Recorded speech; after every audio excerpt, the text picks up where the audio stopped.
Hey parents, Dr. Eric here, and I'm going to talk about something that I see quite often in the office, and that is ear infections.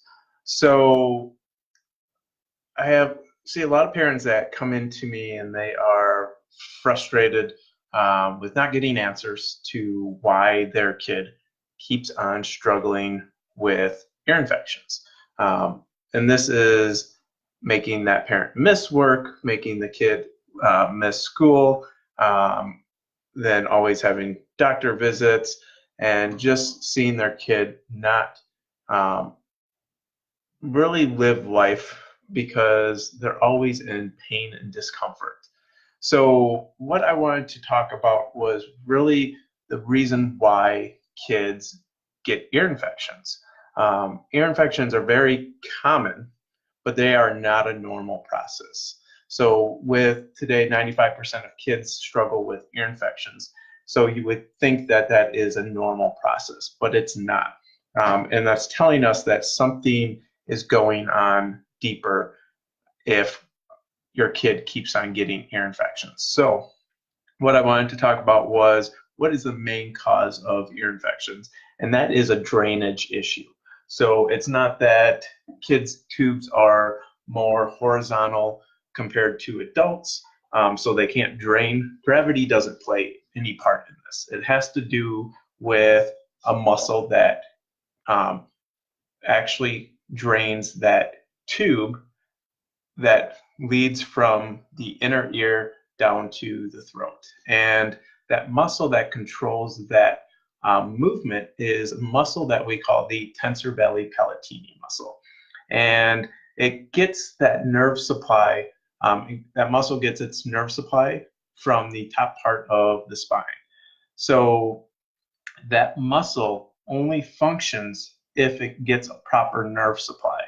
So if it is not getting that nerve supply from that top part of the neck, then that muscle tenses up and doesn't allow that tube to drain. So what happens is then fluid gets built up into that inner ear. And what is attracted to stagnant water? Well, bacteria and viruses. So what happens is the bacteria and viruses, and mainly viruses, come into that area and create redness, create inflammation, create that infection. But was that actually the reason that that actually caused that? But no, it was that stagnant water. So what happens is they do an antibiotic or they do ear tubes, but the issue is that's addressing the bacteria aspect. It's not addressing why the bacteria and viruses were there, which is that drainage issue. So, what causes that issue to the nerve supply, which tenses that muscle up? And that is what we call a subluxation.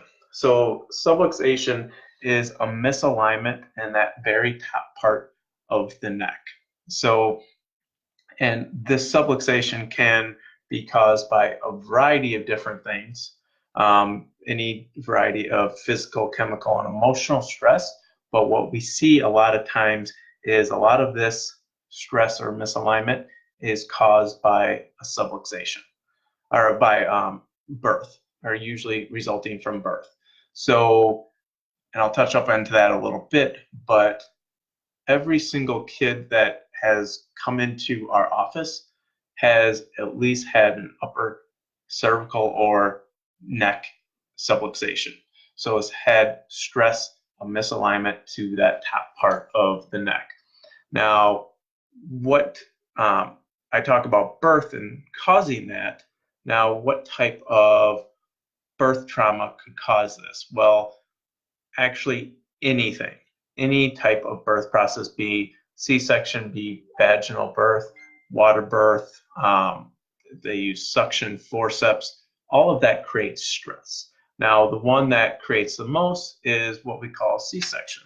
So C-sections, 40% of kids are entering this world by C-section. And that's astronomically high. That's an epidemic.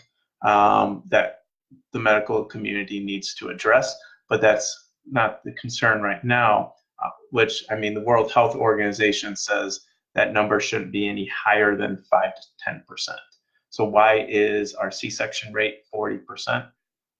There's many reasons, one being convenience, one for maybe the family, one being doctors going on vacation. And yes, I've actually had parents tell me that was why their doctor scheduled a C-section, was their doctor was going on a vacation and wanted to get the baby out before they left on vacation. So, and the issue is C-sections are not just an alternative to a vaginal delivery. There's always ramifications that come with a C-section. There's a very high incidence of asthma among C-section babies, and that is because when you deliver a baby by C-section, what is not happening is that those lungs are not clearly getting expelled, so they don't clear out all the way. And what happens is that leaves fluid within those lungs, and it allows, and that's what develops asthma. Now, compared to a vaginal birth, the reason that they have a lower incidence rate is that vaginal birth compresses on that thoracic cavity or the lung cavity and helps compress that to expel that fluid out. So another thing that we see is kids that are born by C-section are more prevalent of having ear infections, reflux, torticollis, which is more tense musculature and that stuff on one side compared to the other with some head rotation, difficulty nursing, constipation, sleep issues. So there is many things that can be present in a kid that maybe went through a C-section that maybe your doctor didn't tell you about.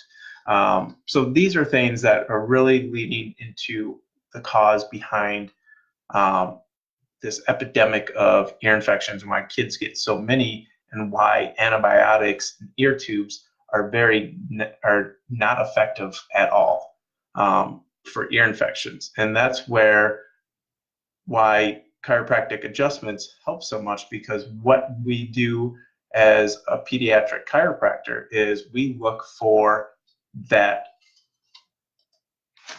subluxation. So we assess with neurological scanning technology to find where that stress, where that alignment, where that subluxation is in the spine, and we address that by correcting that misalignment. What we're doing is helping remove that stress off of the nervous system, off of that nerve supply that tells those muscles what to do and how to function, allowing that tensor veli palatini muscle to start draining that tube and start draining that fluid that's built up into the ear, allowing that to properly drain and have no more ear infections. So if you have any questions, post down below in the comment section. Otherwise, you can always reach us by calling 608-824-0950. We'd love to set up a consultation with you to find out how we can help your kid if they are struggling with chronic ear infections and you're sick of getting antibiotics and ear tubes and are looking for a method that actually addresses the cause instead of the symptom. So everyone have a great day, and we'll talk to you soon. Bye.